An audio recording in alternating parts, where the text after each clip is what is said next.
আজকের বানিয়ে দেখাবো তাল ক্ষীর। আর দেখেই বুঝতে পারছেন তাল ক্ষীর দেখে কতটা লোভনীয় দেখতে হয়েছে, আর খেতেও কিন্তু দুর্দান্ত লাগে। তো তাল ক্ষীর কীভাবে বানাতে হয় সেটা অনেকেই জানে, আবার অনেকেই জানে না। তো এভাবে একবার যদি বানিয়ে খান না, এত সুন্দর লাগে।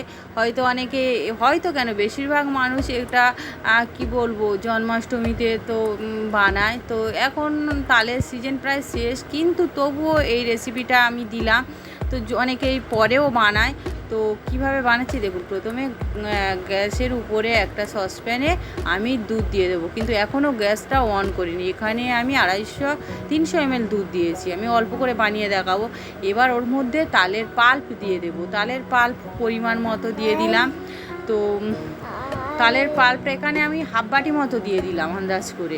তো তারপরে ওর মধ্যে দিয়ে দেব নারকেল কোড়ানো।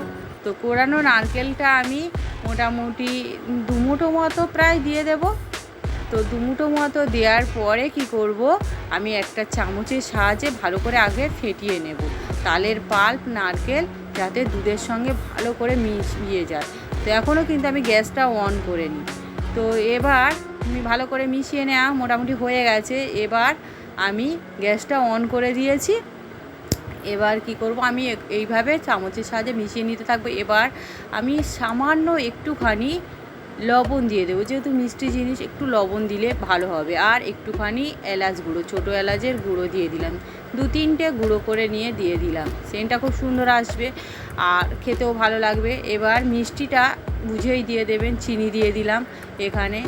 তো তারপরে ভালো করে চামচের সাহায্যে এইভাবে অনবরত মিশিয়ে নিতে থাকবো, নাহলে তলায় বসে যেতে পারে বা লেগে যেতে পারে। তো এরপরে গ্যাসটা কিন্তু আমি জ্বালিয়ে নিয়েছি, তো বললাম।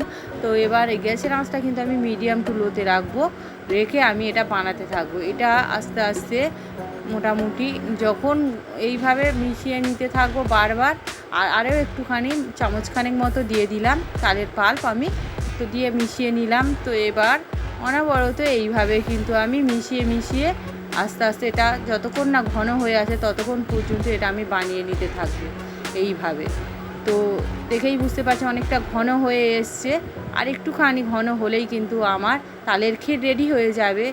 তো আমার একদম ঘন হয়ে এসছে। এবার আমি গ্যাসটা অফ করে দেবো এই পর্যায়ে। তো গ্যাস অফ করে দিয়েছি। এবার আমি এটা প্লেটে সার্ভ বা পরিবেশন করে দিচ্ছি। দেখুন দেখতে কতটা সুন্দর হয়েছে। একবার এভাবে তালের ক্ষীর বানিয়ে খেয়ে দেখতে পারেন, খুব সুন্দর লাগে খেতে, এতটা সুন্দর হয় সে আপনারা না যদি বানিয়ে খান তাহলে বিশ্বাসই হবে না। আর উপর থেকে কি করব, এবার কয়েক পিস নারকেল স্লাইস করে আমি রেখেছি, তো সেটা দিয়ে একটু সাজিয়ে দেব, তাহলে জিনিসটা দেখতে খুব সুন্দর হবে। আর কিছু পেস্তা বাদাম কুচি দিয়ে ও সাজিয়ে দেব। দেখুন দেখতে কতটা সুন্দর হয়েছে। তো এভাবে আপনারা তালের ক্ষীর বাড়িতে বানিয়ে দেখতেই পারেন, আর কেমন হয়েছে সেটা আমাকে অবশ্যই কমেন্ট করে জানাবেন। আমার এই রেসিপিটা যদি ভালো লাগে তাহলে আমার চ্যানেলকে লাইক কমেন্ট শেয়ার ও সাবস্ক্রাইব করে পাশে থাকা বেল আইকন প্রেস করে দেবেন, যাতে আমি পরবর্তী ভিডিও দেওয়ার সঙ্গে সঙ্গে আপনারা প্রথমেই দেখতে পান। সবাই ভালো থাকবেন, সুস্থ থাকবেন। ধন্যবাদ সবাইকে। দেখা হবে পরের রেসিপিতে।